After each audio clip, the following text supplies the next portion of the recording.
Una estética que es una oda a la imperfección, un espacio seguro a las emociones crudas, a los días caóticos y a los pensamientos dispersos. This is the kind of girl who doesn't care about your opinion. In a world desperate to keep up and to fit in, they march to the beat of their own drums, and it is captivating. Empezaron a popularizarse estas fotos de chicas súper guapas y súper flacas, con una estética un poco más urbana, como post fiesta, con ojeras, expresiones de cansancio o molestia, un estilo muy rockstar diría yo, pero sobre todo caracterizado por una extrema delgadez que hacía implícito el uso de sustancias ilícitas. La Messy Girl, faut qu'on en parle aussi, c'est une forme d'instabilité qui est mise en avant, absolument pas à romancer. On va vraiment mettre ça en mode c'est stylé, c'est la mode. Cheveux décoiffés, jeans froissés, maquillage qui bave un peu, et pourtant tout est parfait. Depuis quelques mois, la Messy Girl envahit TikTok, Pinterest et Instagram. On parle d'un look spontané, un peu rebelle, censé dire au monde « Je ne me prends pas la tête, j'ai beaucoup mieux à faire que d'être impeccable ». Mais est-ce vraiment une liberté ou une nouvelle règle déguisée? Un vent de fraîcheur ou le retour d'anciens idéaux parfois dangereux qu'on croyait dépassés? Certaines y voient une libération, d'autres une régression. Et si derrière ces mèches décoiffées et ces looks improvisés se cachait quelque chose de beaucoup plus précis et peut-être plus inquiétant qu'on ne l'imagine? Aujourd'hui, on va creuser derrière cette liberté apparente. Pourquoi cette tendance séduit autant? Est-ce qu'elle nous libère vraiment des standards ou est-ce qu'elle vient juste en inventer de nouveaux?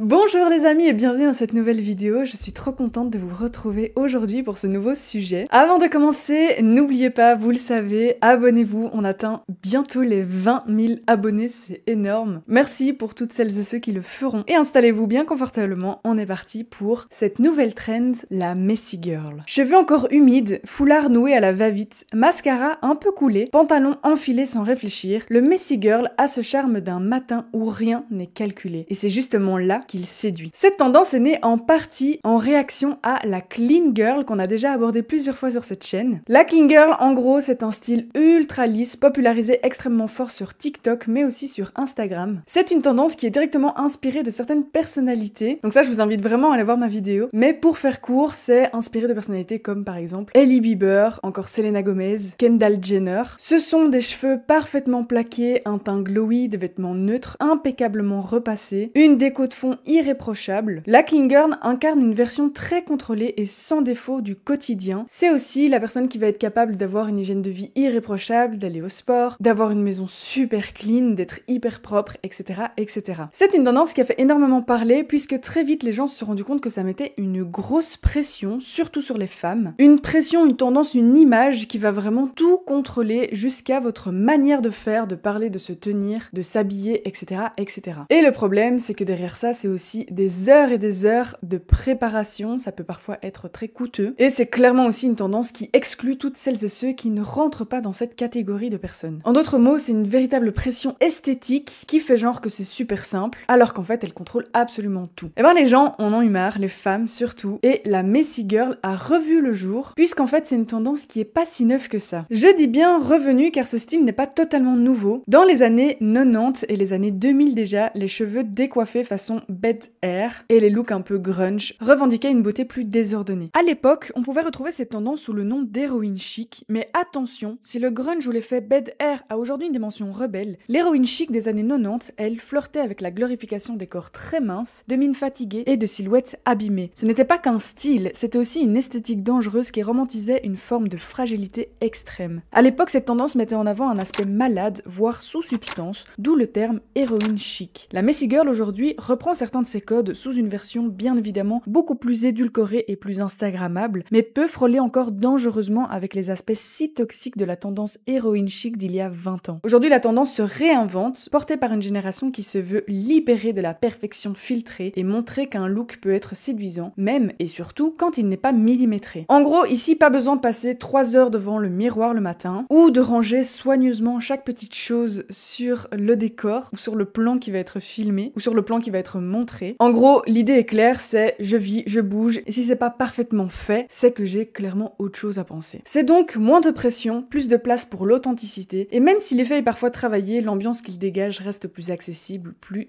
inclusive. On s'y projette facilement, parce qu'on connaît toutes et tous ces matins où rien n'est instagrammable et où malgré tout, on se sent bien. À première vue, le Messy Girl respire totalement la spontanéité, l'authenticité. Mais pourtant, si on regarde un peu plus près, le désordre qu'il affiche est rarement laissé au hasard.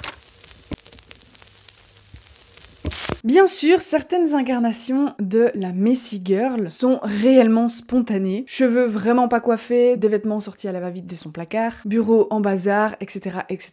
parce que tout simplement, c'est la vie. Mais sur les réseaux sociaux, la version la plus visible est souvent bien plus calculée qu'elle n'en a l'air. Des mèches qui s'échappent autour du visage ont parfois été domptées au spray texturisant pour donner l'illusion d'un épi naturel, mais qui reste en place toute la journée. Le maquillage qui peut sembler très brouillon et très vite fait et pas toujours frais, entre guillemets, est parfois en fait bien plus travaillé qu'un maquillage ultra glamour ou hyper construit. Et même l'effet je me suis habillée en 2 secondes avec ce qui traînait cache en fait une sélection très précise et un look très précis avec des vêtements qui rentrent précisément, encore une fois, dans la case Messy Girl. En fait, c'est clairement un désordre qui n'est pas fait sans effort et qui n'est pas fait comme ça au hasard, comme on voudrait le laisser croire. Et c'est là que le parallèle avec l'héroïne chic devient inquiétant, car le style Messy Girl joue avec l'illusion du chaos et de la vulnérabilité, même si la plupart du temps il est soigneusement contrôlé, il peut pousser certaines à adopter des habitudes malsaines pour l'incarner vraiment. Sans toujours en avoir conscience, la Messy Girl romantise une forme d'instabilité que la tendance héroïne chic mettait déjà en avant dans les années 90. Sauf qu'aujourd'hui, un élément supplémentaire vient tout bouleverser, la puissance des réseaux sociaux. Ce qui fonctionne sur TikTok et Instagram, ce n'est pas vraiment le désordre dans notre chambre le lundi matin, mais une version calibrée pour la lumière, le cadrage et les filtres. La Messy Girl obéit à ses propres codes, aussi précis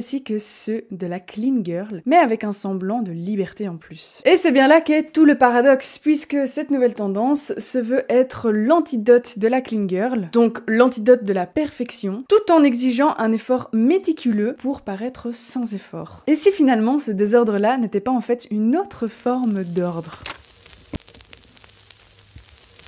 Poussons encore une fois la réflexion comme on l'a toujours fait sur cette chaîne, j'adore ça. De la Clean Girl à la Messy Girl, on pourrait croire qu'on est passé d'une version un peu rigide à une tendance beaucoup plus libératrice, mais en réalité on comprend très vite que la pression n'a elle pas du tout changé de place. Elle change tout simplement de costume, de forme, mais elle est bel et bien toujours présente. Aujourd'hui le mot d'ordre c'est de moins en moins soit impeccable parce que je pense réellement que cette tendance de la Clean Girl perd de plus en plus en popularité. Mais par contre, on a soit en désordre, mais joliment, pour que ce soit quand même un petit peu bien vu, un petit peu bien fait. En fait, tu peux avoir les cheveux décoiffés, mais quand même, il faut que ce soit un petit peu soigné. Tu peux avoir des vêtements comme ça à la va-vite, mais quand même, il faut que ce soit stylé un petit peu, vous voyez. Il faut que ça rentre dans un certain style. Tu peux pas non plus t'habiller avec un sac poubelle sur le dos. Et tu peux avoir un mode de vie un peu plus en bazar, mais quand même, les choses sont bien à leur place pour que ça paraisse bien, et encore une fois, dans le cadre et dans la case de la Messy Girl, dans ce qui a l'habitude d'être fait en fait, dans ce qu'on reproduit chez les personnalités qui représentent déjà ce mouvement. En fait, c'est un désordre qui devient un uniforme, une espèce de dress code, et quand même avec ses accessoires habituels, avec ses petites tendances habituelles, les mêmes vêtements qui reviennent souvent, la même hiérarchie dans les vêtements, etc., etc. La Messy Girl, ce n'est donc pas un espace aussi libre qu'on pourrait le croire, mais plutôt un nouveau cadre à respecter finalement. Mais alors, est-ce qu'on a finalement autant le choix que ce que la Messy Girl se voulait de base? Comme souvent, ce qui commence comme un mouvement spontané finit par devenir un produit. Et la Messy Girl n'a pas échappé malheureusement à la règle. Parce que tout ce qui se passe sur les réseaux sociaux, tout ce qui se passe sur internet, en quelques mois, les marques ont très vite compris le message et vont forcément en profiter pour en faire leur nouveau business. Les pulls vieillis sortent d'usine avec des mailles volontairement relâchées ou des trous parfaitement placés. Les jeans faussement usés sont vendus à prix d'or alors qu'ils imitent une usure naturelle qu'on obtenait autrefois gratuitement. Même les sacs et les bijoux vintage se vendent neufs comme des petits pains. Je sais pas si vous avez vu ce sac là qu'on voyait énormément dans les années 2000-2010. Je me souviens, ma grande sœur avait ça quand elle était ado et que j'étais une enfant. C'est des sacs qu'on voyait à l'époque qui étaient hyper tendance et puis après la tendance a été complètement passée et aujourd'hui c'est la grande mode. Parfois je me dis waouh, je vieillis quand même un peu parce que moi je comprends pas trop. Enfin bon, après c'est les goûts et les couleurs, je suis pas en train de dire que vous avez mauvais goût si vous avez ce sac. Mais je trouve ça fou à quel point ça revient hyper fort à la mode alors alors que c'était complètement dépassé il y a quelques mois. Tout comme d'ailleurs, petite parenthèse, les ballerines, tout comme les pantalons taille basse. Je trouve que la messy girl, même si les ballerines je pense pas qu'elles rentrent dans la messy girl, mais je trouve que la messy girl c'est vraiment les ados des années 2000 et je trouve ça abusé, enfin je trouve ça dingue que ça revienne. Comme quoi les goûts et les couleurs franchement, parfois ça nous plaît pas, parfois on est critiqué pour ce qu'on porte parce que c'est pas dans la mode. En fait c'est quoi la mode? Honnêtement c'est quelque chose qui part, qui revient, on s'en fout. Donc ouais, au final juste mettons ce qu'on veut et faisons ce qu'on veut finalement, puisque quand on voit à quel point en fait ça n'évolue pas tellement, moi ça me fait quand même bien rire que après on se moque des personnes qui ont les mêmes vêtements depuis 15 ans. C'est pas la première fois que je vous en parle, mais moi j'ai des vêtements qui ont plus de 15 ans dans mon armoire. Je crois que j'ai jamais été autant à la mode.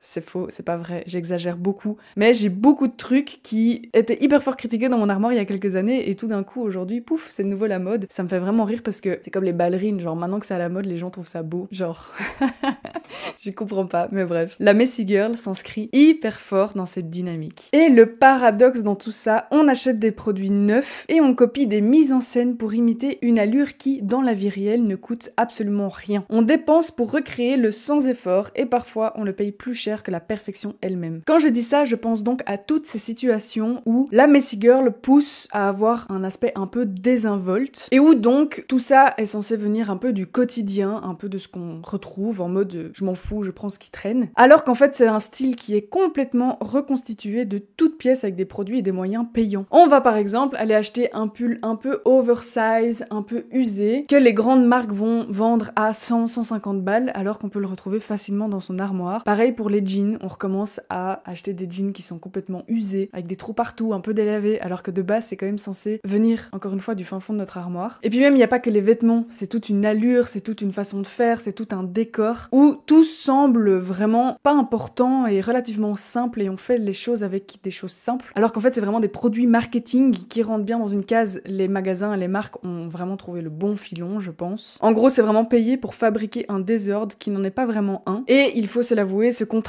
entre l'image vendue et la réalité est ce qui rend ces tendances, je trouve, très fascinantes et ironiques à la fois.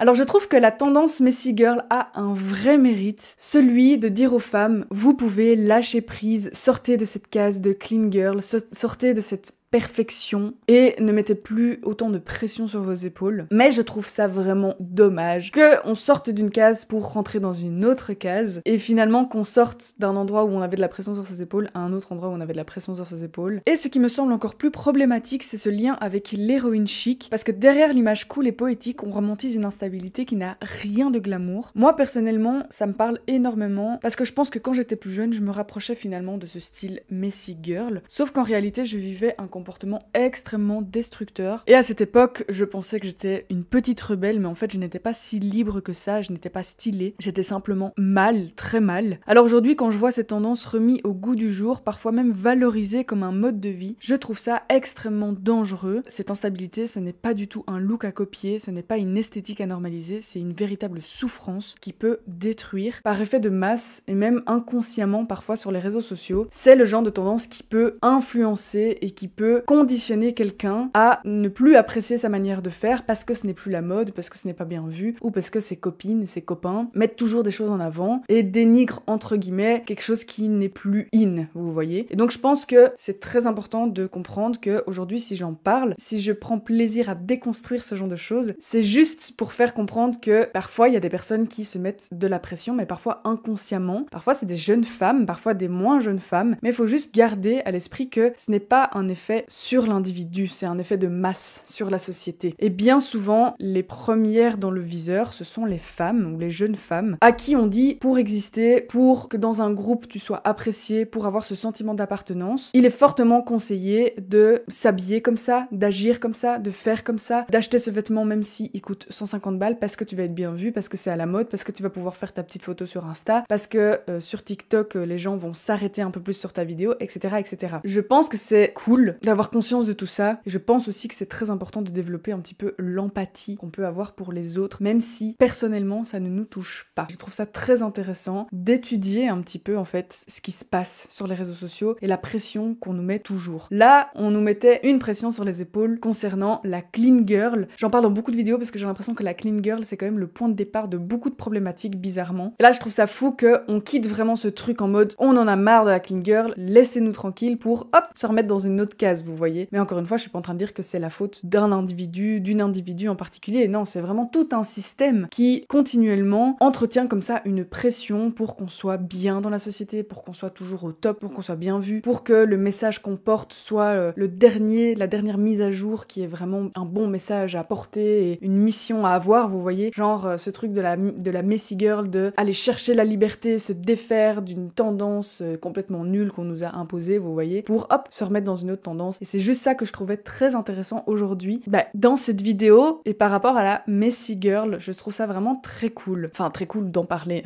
Et enfin, ce qui est super intéressant aussi à analyser, c'est tout le business à chaque fois qu'il y a derrière, que ce soit pour la clean girl, la messy girl, enfin absolument tout ce qui existe. En fait, le marché trouvera toujours une petite porte d'entrée pour vous faire acheter la nouvelle pièce, pour vous faire acheter le dernier sac qui vient de sortir, qu'il faut absolument avoir. Alors après, concernant les ados, les jeunes femmes qui ont 16 ans, 17 ans, 18 ans, ou même moi, enfin en fait, je suis pas si loin de ma période d'adolescence, je trouve ça très important d'alerter sur la pression qu'on peut avoir, parce que la pression, en tant que femme surtout, on l'a vraiment du début à la fin de notre vie. Les hommes ont aussi des pressions, parce que je vois déjà les hommes arriver en commentaire en disant « y a pas que vous, oui, vous aussi, mais ici on parle surtout des femmes ».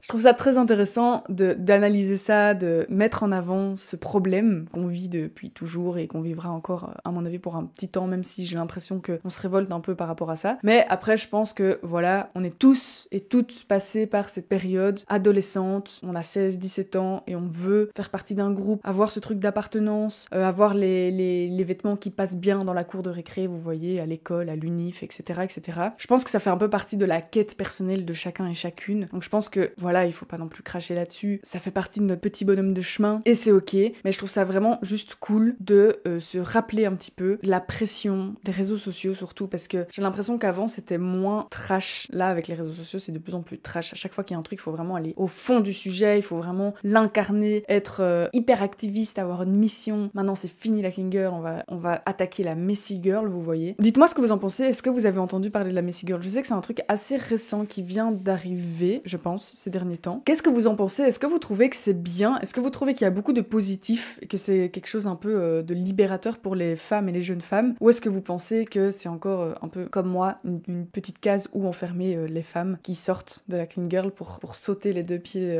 joints dans la messy girl? Je me demande vraiment quelle est la prochaine tendance. Franchement, j'ai hâte de voir un petit peu. Et je trouve ça super intéressant aussi de se rendre compte à quel point la polarité est partout. Quand il y a quelque chose qui se fait, il y a l'inverse qui se fait juste après. Quand il y a du bien, il y a du mal. Quand il y a beaucoup de bien, il y a beaucoup de mal.